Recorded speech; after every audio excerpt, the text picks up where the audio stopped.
हाँ। तो आज हवा जी कम था तो धूप नमस्कार, में। मैं इंदु मिश्र लाइव आप सबों के समक्ष ज्योतिष शास्त्र में काल सर्प योग प्रभाव और निवारण लेकर उपस्थित हुई हूँ। आज की हमारी अतिथि हैं श्रीमती वी कृष्णा नारायण।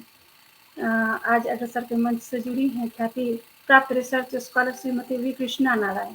नई दिल्ली की रहने वाले श्रीमती कृष्णा पिछले 2 दशकों से ज्योतिषीय गणना से सक्रिय तौर पर जुड़ी रही हैं और आपने इस विद्या से जुड़ी भ्रांतियों को दूर करने में उल्लेखनीय योगदान दिया। श्रीमती कृष्णा ज्योतिष अलंकार सहित ज्योतिष आचार्य हैं। आपने ज्योतिष शास्त्र पर कई सारी शोध पुस्तकें लिखी हैं जो काफी लोकप्रिय रही हैं।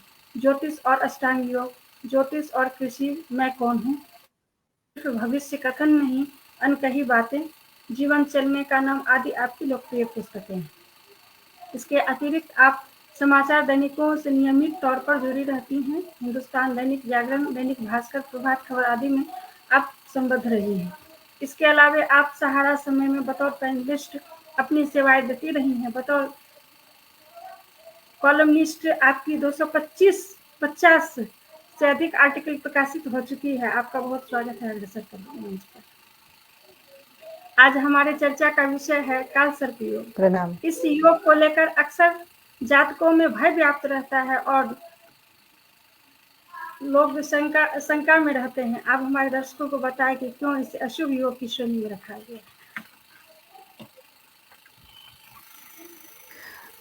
सबसे पहले तो अग्रसर के साथ आपका बहुत बहुत आभार कि आपने ज्योतिष में फैली हुई भ्रांतियों को लोगों के बीच में लेकर जाने का काम अपने मन से किया, तो इसके लिए आपका साधुवाद। बहुत सारी भ्रांतियां हैं। ज्योतिष को जब हम बाजार में परिवर्तित करते हैं तो बहुत सारी चीजों को लेकर आते हैं, क्योंकि तभी वो भाव कैसे होगा।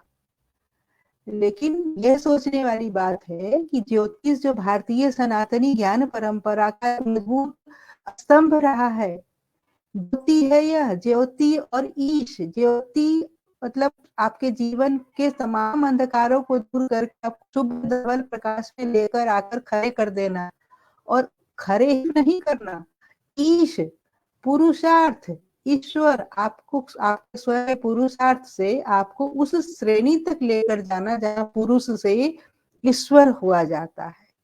तो ऐसी विधा, इस तरह की विधा कब से बन गई, जब वह लोगों को भरमाने लगी, भ्रमित करने लगी। तो यह विचारणीय है, यह सबको विचार करना ही चाहिए इसके ऊपर। और ऐसे समय में आपने आज उसमें से बहुत सारी भ्रांतियां हैं, जिसमें से एक भ्रांति राहु का काल सर्प योग, उसको लेकर लोगों के बीच में आप आई हैं और जानना चाह रही हैं कि ये क्या है। तो इसमें सबसे पहले तो यह जानिए कि राहु, इसमें 3 चीज जुड़े हैं। राहु जुड़ा है, काल जुड़ा है, सर्प जुड़ा है। 3 चीजें मुख्यतः जुड़ी हैं इसमें।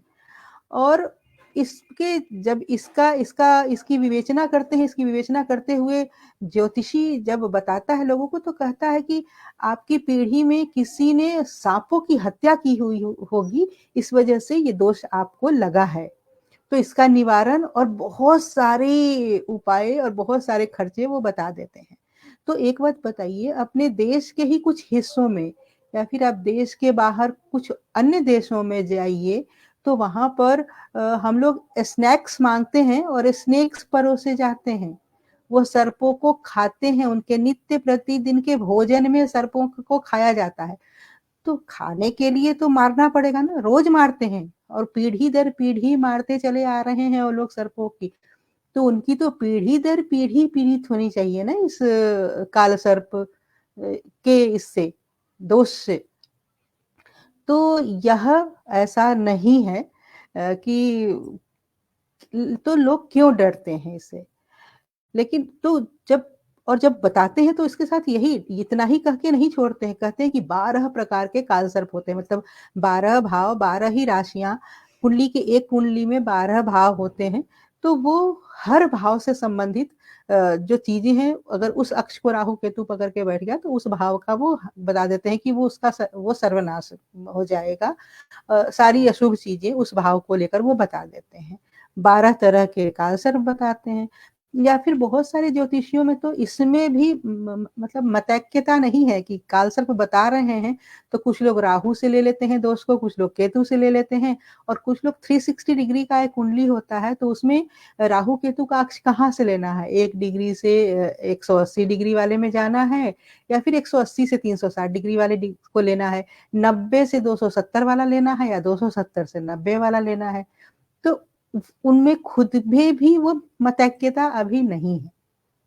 मतैक्यता नहीं होने के बावजूद एक जगह पे सब एक हो जाते हैं कि हमको लोगों को डराना है, उनको कह के कि काल सर्प आपकी कुंडली में राहु का काल सर्प दोष बन रहा है, पूर्ण काल सर्प दोष, और वहां से अगर कुछ लोग बच जाए तो आंशिक काल सर्प दोष बन रहा है। किसी न किसी तरीके से ट्रैप में हमको लोगों को लेना है तो वो बना देते हैं। अब जब जब आंशिक काल सर्प दोष कहते हैं तो अभी वर्तमान में आंशिक काल सर्प दोष बना हुआ है। सारे ग्रह राहु केतु अक्ष में है, सिर्फ बृहस्पति उस अक्ष से बाहर है, तो आंशिक काल सर्प दोष बना हुआ है। आंशिक काल सर्प दोष जब वो बनाते हैं तो 1 या 2 ग्रहों को जब राहु केतु के अक्ष से बाहर आ जाता है तो उसको कहते हैं आंशिक काल सर्प दोष बन गया। तो अब बताइए ना, इतने सारे ये जो अभी वर्तमान में है और कुछ महीने से है, और आगे भी एक कुछ मतलब वो 2-3 महीने का अंतराल जो होता है उसमें ये रहेगा। तो इस 2-3 महीने के अंतराल में विश्व में जितने भी बच्चे पैदा ले रहे हैं वो राहु का काल सर्प योग लेकर पैदा हो रहे हैं, चाहे वो पूर्ण हो या आंशिक हो। तो क्या भविष्य में उन सबका जीवन एक ही समान बीतेगा, अंधकारमय होगा, या उनके जीवन में कुछ भी शुभता नहीं रहेगी? ऐसा नहीं हो सकता ना। या फिर ऐसा नहीं है कि अभी ही बना है वो काल सर्प।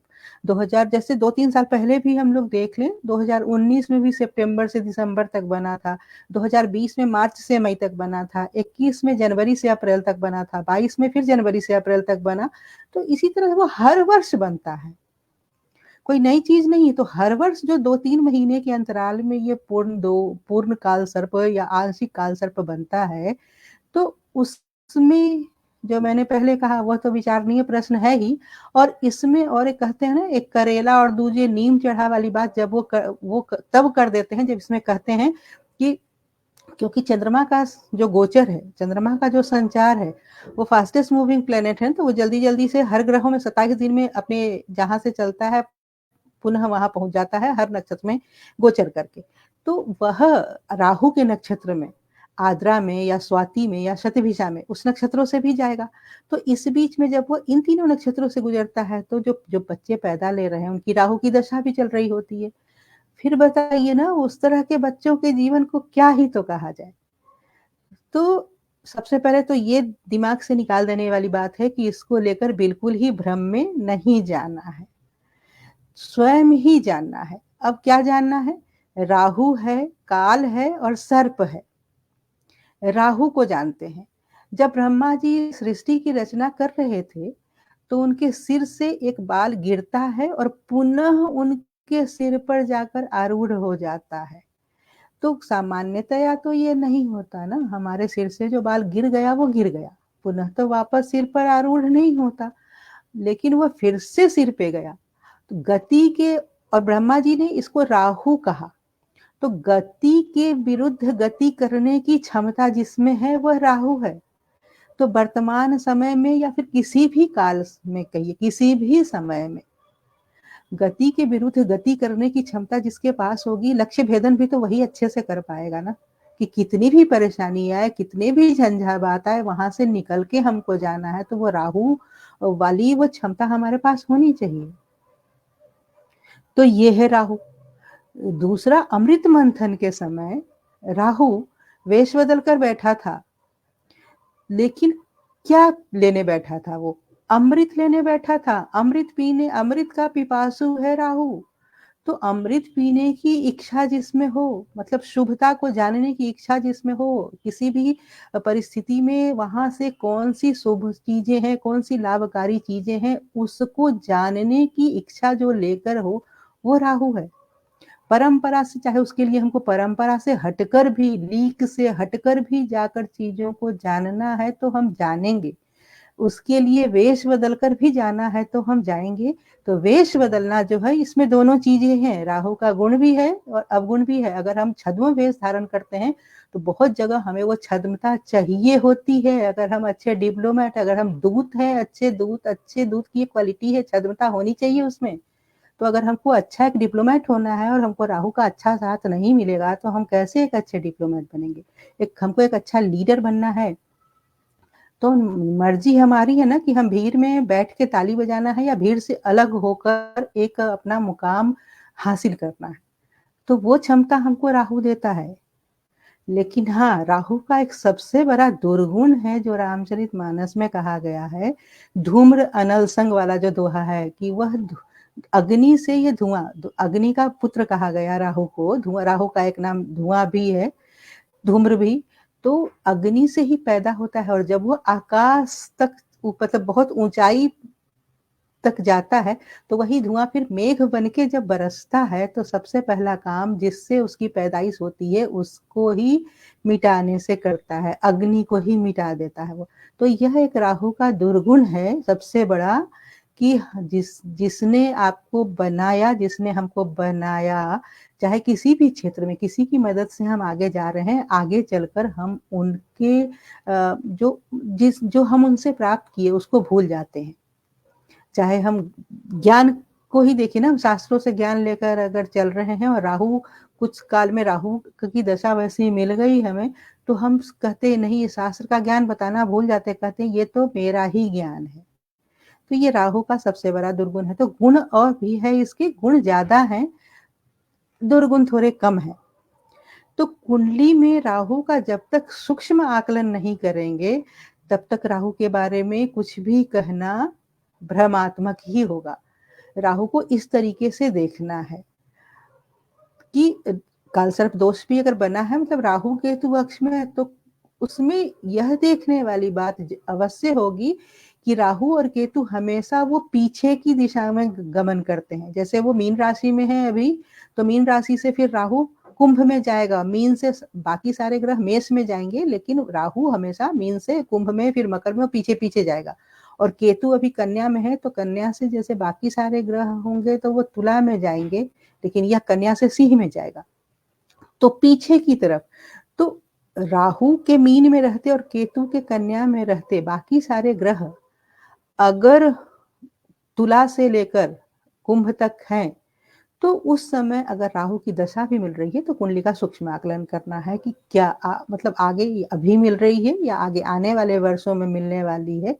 तो अगर वो पंचम नवम से संबंध बना रहा है तो राजयोगकारी राहु है यह, उस दिशा में अपना प्रयास करना है। अगर 6-8-12 से संबंध बना रहा है और थोड़े से आपकी आपकी मतलब आप उम्र को देखना है कि कौन से उम्र में यह दशा आ रही है, तो हो सकता है कुछ आपके स्वास्थ्य संबंधी परेशानी को लेकर आ जाए। आपके द्वितीय भाव में अगर गोचर कर रहा है राहु, अगर दशा आपकी 6-8-12 भावों की चल रही है, द्वितीय भाव में अगर राहु मंगल के साथ गोचर कर रहा है तो हो सकता है कि आपके आंख की परेशानी उत्पन्न हो जाए, फूड पॉइजनिंग हो जाए आपको। तो इस तरीके से कंप्लीट एनालिसिस राहु का करना है। ऐसा नहीं है कि आधी अधूरी जानकारी लेकर हमें डरना है, वो नहीं है। तो यह है राहु। अब काल क्या है, काल को देख के ही ज्यादा लोग डर जाते हैं कि अरे ये तो कोई मतलब काल मतलब कुछ अच्छा नहीं। वो काल का मतलब समय, समय का विश्लेषण, कि उस समय में राहु के बारे में संपूर्णता से विश्लेषण। अब उसके साथ जुड़ता है सर्प। तो देखिए ना, जो सर्प विष्णु जी की सैया है, जो सर्प शिव जी के गले का आभूषण है, तो यहाँ संकेत क्या है कि जो काल है उसकी गतिशीलता को अगर दिखाना है तो उसकी गतिशीलता को दिखाने के लिए सर्प है।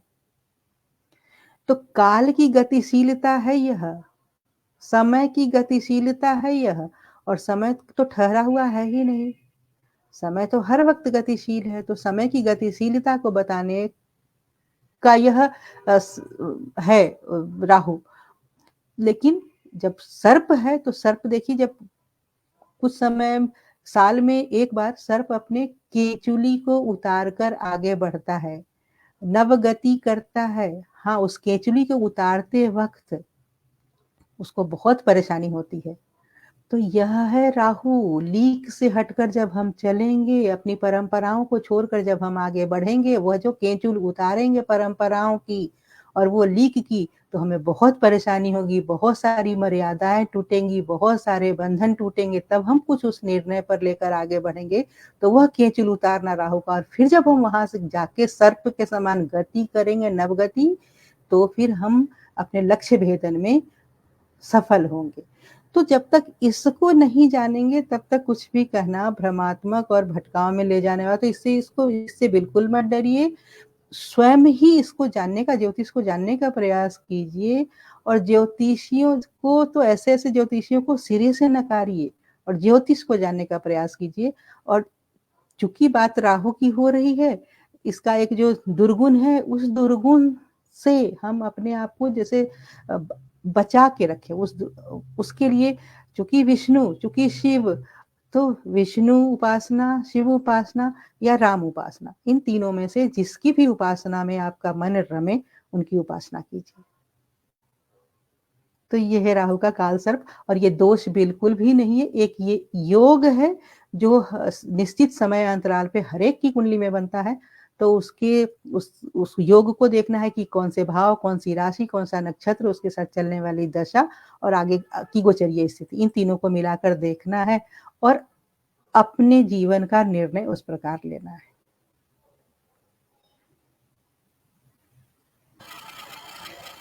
अब दूसरा प्रश्न है कि विश्व के कुछ ख्याति प्राप्त व्यक्तियों जैसे जवाहरलाल नेहरू, इंग्लैंड की एकमात्र महिला प्रधानमंत्री मार्गरेट थैचर, अमेरिका के भूतपूर्व राष्ट्रपति जॉर्ज डब्ल्यू बुश आदि अनेक प्रसिद्ध व्यक्तियों की कुंडलियों में यह योग रहा है और ये अपने जीवन काल में बहुत सफल रहे हैं। तो क्या कालसर्प योग सकारात्मक परिणाम भी देते हैं?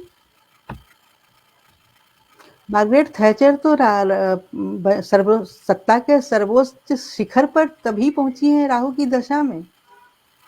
तो हम आपको बताएं ना कि जब आपको एक अच्छा नेता बनना हो, प्रभावी नेता बनना हो, एक अच्छा डिप्लोमेट बनना हो, परंपरा से हटकर चीजें लेकर आनी। और मार्गरेट थैचर देखिए ना, कितनी वो मतलब एक तरह से चीजों को तोड़ना, लीक से हटकर कुछ नई चीजों को लेकर आना, कैसा उनका जीवन कितना और संघर्षपूर्ण रहा। तो और उसके बाद वो कहाँ तक पहुंची। तो ये बहुत, इसको लेकर डरने वाली बिल्कुल ही नहीं बात है। क्या अगर कुंडली के अच्छे भावों से राहु का संपर्क है, तो वह अच्छा धनयोग और अच्छा राजयोग देने वाला होता है। तो जैसे आपने कहा कि पीछे राहु जो गति करता है और केतु भी पीछे पीछे, राहु और केतु दोनों ही पीछे की गति करते हैं, तो ये गति क्या होती है?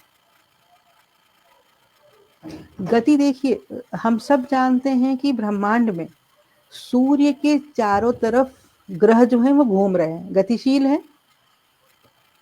सब अपने अपने अक्षों पर भी गतिशील हैं और सूर्य के चारों तरफ भी गतिशील हैं। तो जहां सब ग्रह, जिस दिशा में सभी ग्रहों की गतिशीलता है, उसके विपरीत दिशा में राहु की गतिशीलता है। तो उसको हम हमेशा कहते हैं उसको वक्री गति का होना। और वक्री गति का मतलब कि हम जब जैसे ही हम वक्री शब्द लाते हैं, मतलब हम अर्थ के रेस्पेक्ट में बात कर रहे हैं। वो हमें पृथ्वी से वैसा दिखाई देता है कि वह उसकी जो गति है वो पीछे की ओर जा रही है। तो ये है कि अपने अपने अपनी अपनी कक्षा में भ्रमणशीलता जो है सबकी, वो गति, एक दूसरे से खास दूरी बनाते हुए गति।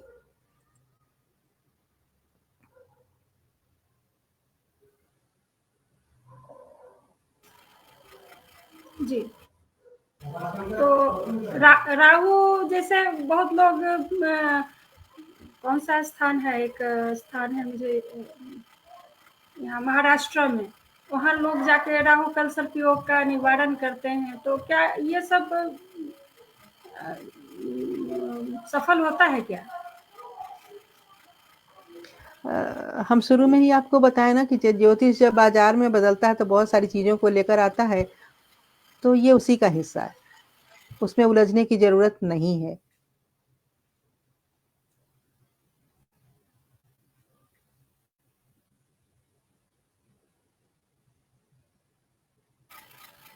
जी बोले। मेरे पास जी जी, आपने वही एक जी दो सवाल बताइए। भी मेरे पास आया है। वो आया है कि एक मांगलिक योग के बारे में, मांगलिक जो लोग होते हैं उनके बारे में भी थोड़ा सा आप ये कर दें कि कहते हैं जो मांगलिक लड़का और लड़की होती है ना, दोनों की जोड़ी ठीक रहती है, लेकिन अगर मांगलिक लड़का हो तो फिर उसका किस तरह से मांगलिक मांगलिक दोष पे हम निवारण कर सकते हैं, क्या कर सकते हैं उसमें? ये एक दूसरी बहुत बड़ी भ्रांति है ज्योतिष में, मांगलिक वाला। मांगलिक अम, अम, आप देखिए कुंडली में द्वादश भाव, लगन भाव, चतुर्थ भाव, सप्तम भाव और अष्टम भाव, इतने भाव मतलब 5 भाव में से जब मंगल होता है इस 5 भावों में, तो कहा जाता है बच्चा मांगलिक है। इनमें से किसी भी भाव में यदि मंगल है तो। और दक्षिण भारत में द्वितीय भाव भी कंसीडर किया जाता है, तो 6 भाव हो गए। 12 में से 6 भाव हमेशा, और 24 घंटे में जब हमारा लगन परिवर्तित होता है, 12 लगन का उदय हो जाता है, मेष से लेके मीन तक। तो 12 लगन में से 6 लगन तो हमेशा वो जब भी आएगा बच्चा मांगलिक लेकर ही, मांगलिक बच्चा ही पैदा होगा। तो मतलब विश्व की 50% आबादी हर वक्त मांगलिक है। और इस पर हम लोगों ने एक शोध किया था। 1500 कुंडलियों को लेकर, 500 कुंडलियां मांगलिक और मांगलिक की, 500 कुंडलियां मांगलिक और नॉन मांगलिक की, और 500 कुंडलियां नॉन मांगलिक नॉन मांगलिक की। और हम लोगों ने शोध के द्वारा ये निकाला कि ऐसा कुछ भी नहीं है कि मांगलिक की शादी यदि मांगलिक से ही हो रही है तो उसका शादी सुखमय जा रहा है।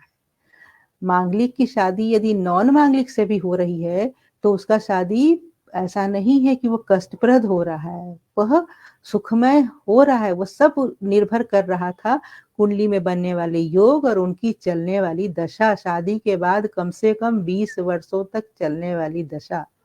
तो यह बिल्कुल भी दिमाग से निकाल दें कि मांगलिक यदि है तो उसकी शादी मांगलिक से ही होनी है और उसके दोष निवारण के लिए हमें ये चीजें करनी ना। ये बिल्कुल भी उन चीजों में नहीं जाना है। शादी के वक्त कुंडली मिलान करते समय प्रत्येक भाव का मिलान अवश्य करें।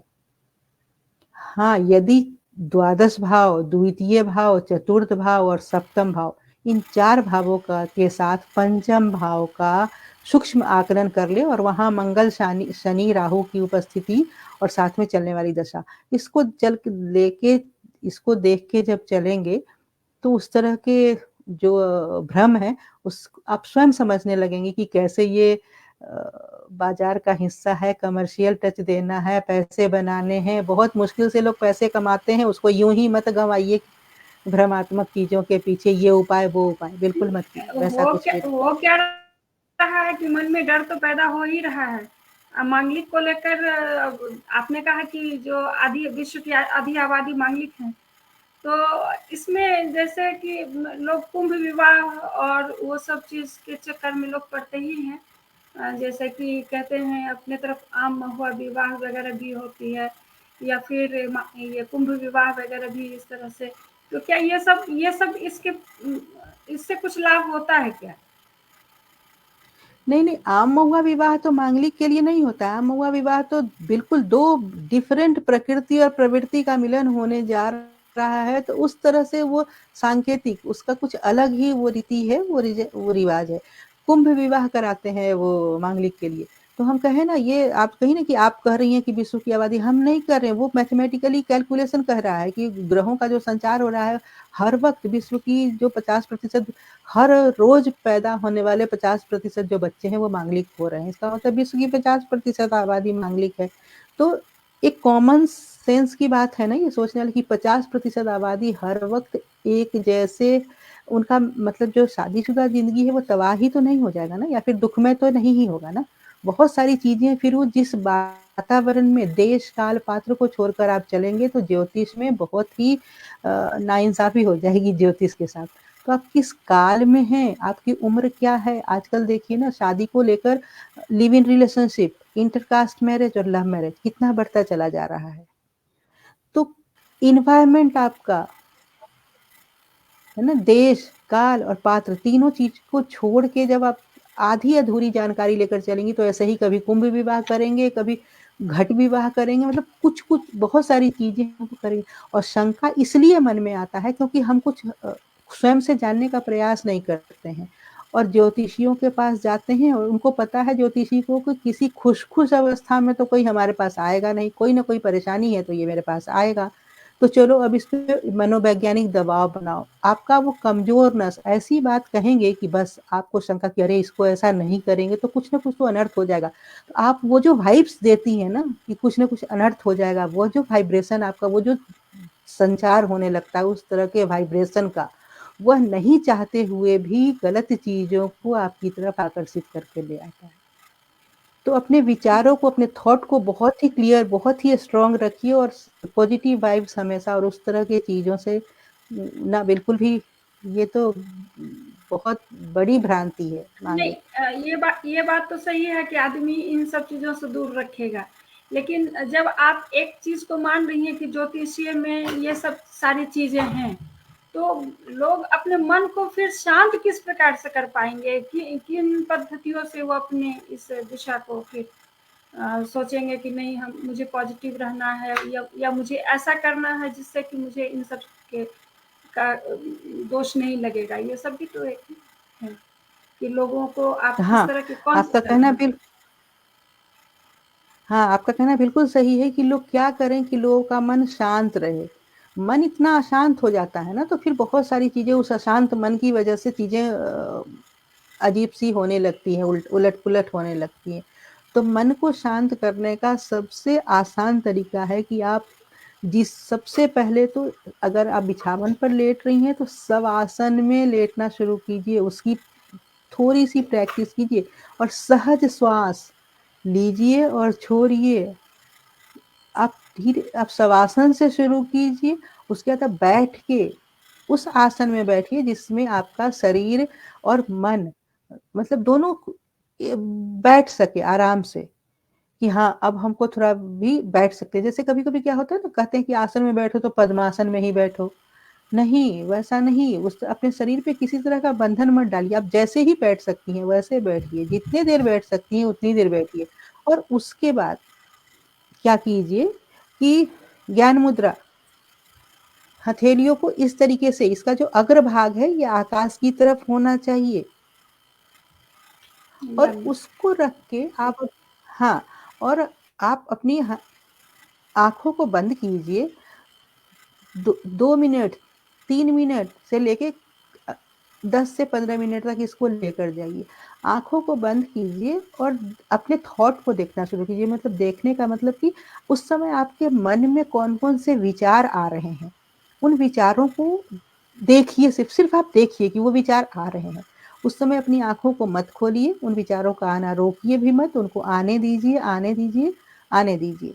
उसके बाद जब आप आँखों को खोलिए तो फिर उसको लिखिए कि आपके मन में कौन-कौन से विचार आए इस समय। क्योंकि बीच में अगर आप रोकेंगी ना, तो कहते हैं ना ठहरा हुआ जल जो है वो सड़ जाता है, तो उसको ठहरने नहीं देना है, उन विचारों को आने देना है और निकल जाने देना है, प्रवाही बनाना है उनको। तो फिर आप उनको जब लिखेंगी तो देखेंगी कि 10 विचार आए जिसमें हो सकता है 9 सकारात्मक आए लेकिन एक उसमें जो है वो आपको बेचैन कर देने वाला विचार हो। तो यह विचार क्यों आए? थोड़ा-सा उसको विश्लेषित कीजिए, संश्लेषित कीजिए, अगर उस समय नहीं हो रहा तो छोड़ दीजिए। आप किस लेकिन वो अपने धीरे-धीरे दूसरी बार जब आप बैठेंगी तो यह विचार आपका फिर से परिवर्तित होगा और धीरे-धीरे आप देखेंगे कि सिर्फ़ इतना बैठने से, इसको करने से आप 3 महीना आप ज़्यादा नहीं 42 दिन, 3 महीना भी नहीं 42 दिन आप नियमित करके देखिए, आप देखेंगे आपका मन शांत होने लगेगा, आपके विचार परिवर्तित होने लगेंगे और आपको स्वयं लगेगा कि अच्छा इस मेरा ही सोच ऐसा था क्या? 42 दिन पहले जो ये मेरा सोच था, वो सोच कैसे बदलेगा आपका? तो इतना करके देखिए। जी, ठीक है। हुँ, हमारे दर्शक इस पे विचार करेंगे, मुझे लगता है आपने शंका का निवारण तो दिया। धन्यवाद आपका। और मैं अब 2 चीज़ पे आज जानना चाहूँगी कि अब बसंत पंचमी जी। भी आ रहा है और उसके बाद माघ सप्तमी भी आएगा। तो इसकी जी, जी। जानकारी तो लोगों के पास होती है, लेकिन इसका महत्व और इसका ये क्यों मनाया जाता है, इस पे भी मैं चाहती हूँ कि आप बताएँ।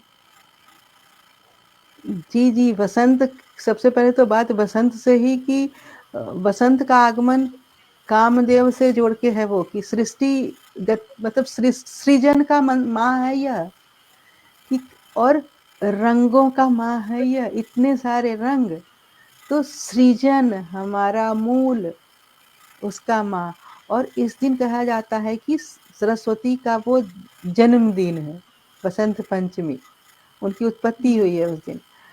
और सरस्वती को सिर्फ विद्या की ही देवी नहीं कहते हैं, कला की भी, संगीत की भी। तो कला की जब बात होती है तो चंद्र को हम देखें तो उसमें 16 कलाओं से वो पूर्ण है, सूर्य को देखें तो 12 कलाओं से पूर्ण है। तो इतनी सारी कलाएं, तो अपने भीतर की क्षमता को बढ़ाने का यह सूत्र पकड़ाता है कि यहाँ से आप सरस्वती की शरण में जाइए, वह आपको बताएंगी। और संगीत मतलब स्वर, उसका सीधा सीधा संबंध है स्वर से। तो यह जो माह होता है आपके स्वर साधन के लिए होता है। स्वर साधन एक तो हो गया संगीत के लिए, वो सारे गामा पौधा नहीं था, और दूसरा स्वर है आपके शरीर में ही पंचवायु का स्वर, ईरा, पिंगला और सुषुम्ना नाड़ी, जिसको कि दायां स्वर और बायां स्वर बोलते हैं, ईरा और पिंगला को। तो उस स्वर को साधने का माह है यह। इस महीने में यदि आपने स्वर की साधना कर ली, उसको साध लिया, तो अब साल भर आपका शरीर अस्वस्थ नहीं होगा। इस माह में पीले रंग की बहुत महत्ता है कि पीला रंग क्यों, तो हमारे शरीर में जो सेरोटोनिन नाम का हार्मोन है, उसके स्राव में पीला रंग जो है वो मदद करता है, उसको बल प्रदान करता है। तो ऐसे तो बसंत पंचमी का महात्म बहुत बड़ा है, लेकिन हम लोगों के पास समय की पाबंदी है, तो संक्षेप में इसका मूल यही है। और दूसरा है कि बसंत माघ साते की आपने बात कही, माघ साते का महात्म भी बहुत बड़ा है। कहीं कहीं इसको रथ सप्तमी के नाम से जानते हैं, कहीं इसको अचला सप्तमी के नाम से जानते हैं। इसमें सूर्य के, और सबसे बड़ी बात क्या है, चाहे वो बसंत पंचमी है चाहे वो माघ साते है, सूर्य के उत्तरायण होने के बाद है और माघ माह में है। और इस माघ माह में इस माघ साते के दिन नमक नहीं खाया जाता है। पूरे दिन इसकी जो विधि है उसमें सुबह से वो विधि आरंभ हो जाती है, और उसमें अपने यहाँ अकौन बोला जाता है उसको, बहुत जगह उसको अकवन बोला जाता है, बहुत जगह उसको मदार बोला जाता है। उसके पत्ते लिए जाते हैं 7, और एक पत्ता सिर पर, 2 पत्ता दोनों कंधे पे, 2 पत्ता दोनों घुटने पे, और 2 पत्ता नीचे दोनों पैर पर रख के पूरे शरीर में हल्दी और चावल का लेप लगा के स्नान किया जाता है। और देखिए कितने अच्छे से हमारे मतलब पूर्वज जो थे, उनको सभी बातों की जानकारी किसी यूनिवर्सिटी या किसी विद्यालय में पढ़ के या किसी यूनिवर्सिटी की डिग्री लेकर नहीं मिली। उनको लोकाचार में मतलब स्वयं के अनुभव से उन चीजों को वो जाने कि अकवन के पत्ते में कुछ वैसी चीजें होती हैं, उसमें मतलब स्वास्थ्यवर्धक बहुत सी चीजें हैं, लेकिन 1-2 ऐसी चीजें भी हैं जो आपके हृदय रोग, बहुत सारे हृदय रोगों से आपका बचाव करती हैं। हालाँकि अकवन के दूध को कहते हैं कि आँख में पड़ जाए तो वो आपको अंधा भी बना देता है, तो उसको उसमें वो सावधानी रखनी है, लेकिन बहुत सारे हृदय रोगों से बिल्कुल। बचाव के लिए इसमें वो, और चाहे वो अकवन का फूल हो, चाहे पत्ता हो, चाहे वो जड़ हो, बहुत महत्व है इसका आयुर्वेद में। तो वह है, और हल्दी और चावल वो लगा के और फिर स्नान करके और सूर्य को अर्घ्य दिया जाता है सूर्य मंत्र के साथ। तो अकवन में चूंकि और हृदय रोग से बचावकारी है, तो और हृदय ज्योतिष में सूर्य को हृदय का कारक माना गया है। तो अकवन को सूर्य से जोड़ा गया, हृदय से कैसे, किस किस सहजता से जोड़ के हमारे मतलब चर्या का वो हिस्सा बना दिए, हमारे रिवाज में, हम रस्म में ले के लोकाचार में उसको लेकर आ गए। तो हमारे जो पूर्वज है वो बहुत ही गौरवपूर्ण हमारी यह परंपरा है ज्ञान की, जिसको जो सिर्फ किताबों में नहीं है, हम लोक में निकलें और लोक में जो लोकाचार में जो चीजें प्रचलित है वहां से भी चीजों को निकाल कर लाएं, तो इस तरह के भ्रम और भटकाव से तो हम खुद ही दूर हो जाएंगे। और अपने को इनरिच करना कहेंगे, चाहे वो बसंत पंचमी हो, आगे आने वाला माघ साते हो, या आगे उसके आगे होली आएगा, तो ये सब स्वास्थ्य, पूरा माह जो है ये स्वास्थ्य की दृष्टि से बहुत महत्वपूर्ण माह है। उसमें बसंत पंचमी और माघ साते, और दिन भर नमक नहीं खाना है, और रात में फिर ब्राह्मणों को खिला के और फिर उनको दान करके, और रात में भोजन नहीं करना है, दिन मतलब संध्या के बाद भोजन नहीं करना है। तो ये है कि एक तो उसमें है कि शरीर की शुद्धि हो गई, मन की शुद्धि हो गई, और साथ में अपने आचार से व्यवहार से हम आपको जो लोक है, जो समष्टि है, जो व्यष्टि है, उसको भी समझा रहे हैं, और खुद और स्वयं को स्व में भी स्थित करवा रहे हैं। माघ का महीना ऐसे भी बहुत सात्विक लोग इसको मानते हैं। माघ के महीने को बहुत कहते भी हैं कि बहुत पुण्य का महीना होता है, माघ का महीना होता है। तो आज हम लोग अब अगले चर्चा साढ़े साथी पे करेंगे, और बहुत अच्छी जानकारी आपके द्वारा अग्रसर से लोग प्राप्त कर रहे हैं। और हमारे साथ बहुत दर्शक जुड़े हुए हैं, अनामिका जुड़ी हुई हैं, माउंट लिटराज स्कूल से भी जुड़े हुए हैं, प्रभु नारायण जी जुड़े हुए हैं, रत्ना जी जुड़ी हुई हैं, तो बहुत सारे लोग जुड़े हुए हैं। सबों ने आपको धन्यवाद भी कहा है। सबको जी कह रही हैं सबको कि मेरा अच्छी बात प्रणाम, और बताई जी। सबको मेरा प्रणाम, और जी सबको मेरा प्रणाम, और सबसे एक गुजारिश की ज्योतिष को लेके कोई भी प्रश्न मन में यदि आते हैं तो अग्रसर के माध्यम से आप लोग उसको लेकर आए, हम लोग उस पर जी संवाद करेंगे। और धीरे-धीरे लोगों तक बातें पहुँच रही है। लोग धीरे-धीरे जुड़ेंगे। जी हम लोग का भी इतना कार्यक्रम हो रहा है कि थोड़ा प्रचार-प्रसार में मुझे भी दिक्कत आ रही है। कार्यक्रम रोज़ होता ही है। कल एक और विशेष कार्यक्रम है कि शिव पूजन सहाय जी के लड़के मंगल मूर्ति जी कल हमारे साथ जुड़ रहे हैं, उनका साक्षात्कार है। और कल साक्षात्कार अरे वाह, हस्ताक्षर नाम से एक कार्यक्रम शुरू कर रहे हैं, जिसमें आपके जैसे ही नामचीन लोगों को इसमें हम लोग शामिल कर रहे हैं। तो कल भी कार्यक्रम है, तो इस वजह से थोड़ी बहुत बहुत हम लोग बहुत बहुत मुबारक आपको आगे आने वाले कार्यक्रम की सफलता के लिए, बहुत बहुत बधाई।